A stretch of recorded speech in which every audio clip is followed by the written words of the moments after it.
اعوذ باللہ من الشیطان الرجیم، بسم اللہ الرحمن الرحیم۔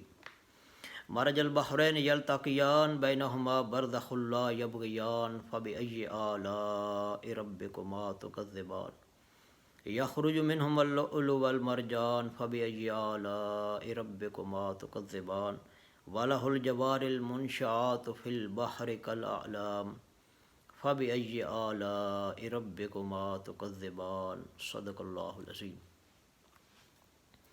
رب اشرح لی صدری ویسر لی امری واحلل عقدۃ من لسانی یفقہوا قولی۔ مرج البحرین یلتقیان، اس نے چلا دیے دو دریا جو آپس میں ملے ہوئے بھی ہیں۔ بینہما برزخ لا یبغیان، لیکن ان کے مابین ایک پردہ حائل ہے جس سے وہ تجاوز نہیں کرتے۔ دونوں دریا باہم مل کر چلتے ہیں لیکن اپنی حد میں رہتے ہیں، آپس میں مکس نہیں ہوتے۔ جیسے ٹھنڈے پانی کے سمندروں میں گرم پانی کی روئیں بہتی ہیں، اور اسی طرح کھاری پانی کے سمندروں کے اندر میٹھے پانی کی روئیں بہتی ہیں۔ ہمارے ہاں بھی جب دریائے کابل کا پانی جب دریائے سندھ کے اندر آ کر ملتا ہے تو اپنے پانی کے رنگ کی وجہ سے وہ دور دور تک الگ نظر آتے ہیں، اور یہ نظارہ اٹک کے پل پر دیکھا جا سکتا ہے۔ اور اسی طرح کا ایک اور منظر مظفر آباد کے مقام 2 میل کی جگہ پہ جب دریائے نیلم دریائے جہلم میں آ کر ملتا ہے تو وہاں بھی یہ منظر دیکھا جا سکتا ہے۔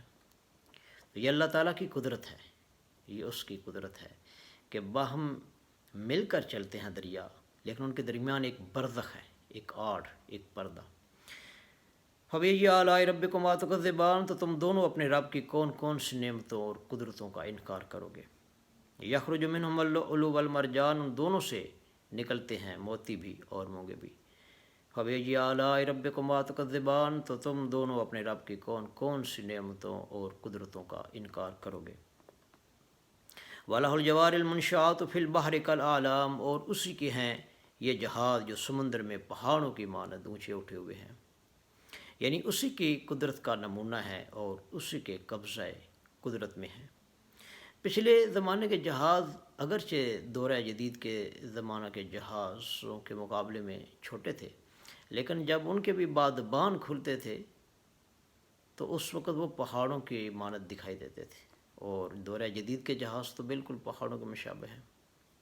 فَبِأَيِّ آلَاءِ رَبِّكُمَا تُكَذِّبَانِ، تو تم دونوں اپنے رب کی کون کون سی نعمتوں اور قدرتوں کا انکار کرو گے۔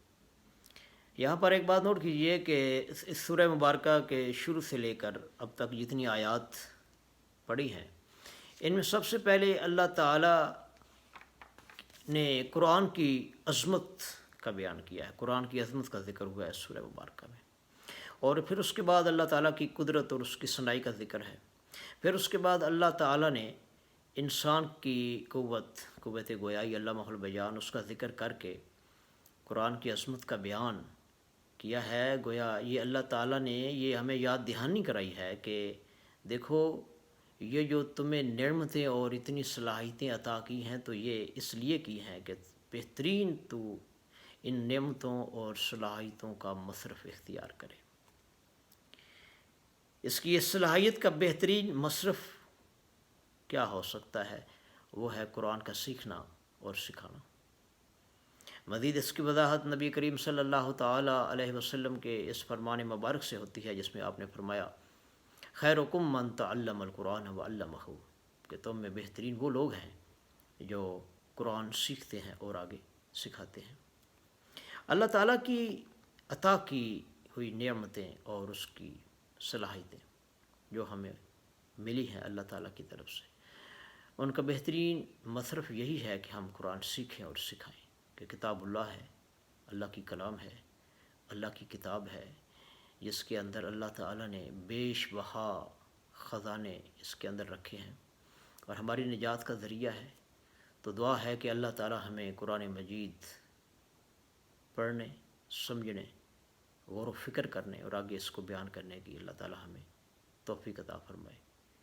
سبحان ربک رب العزت عما یصفون وسلام علی المرسلین والحمد للہ رب العالمین۔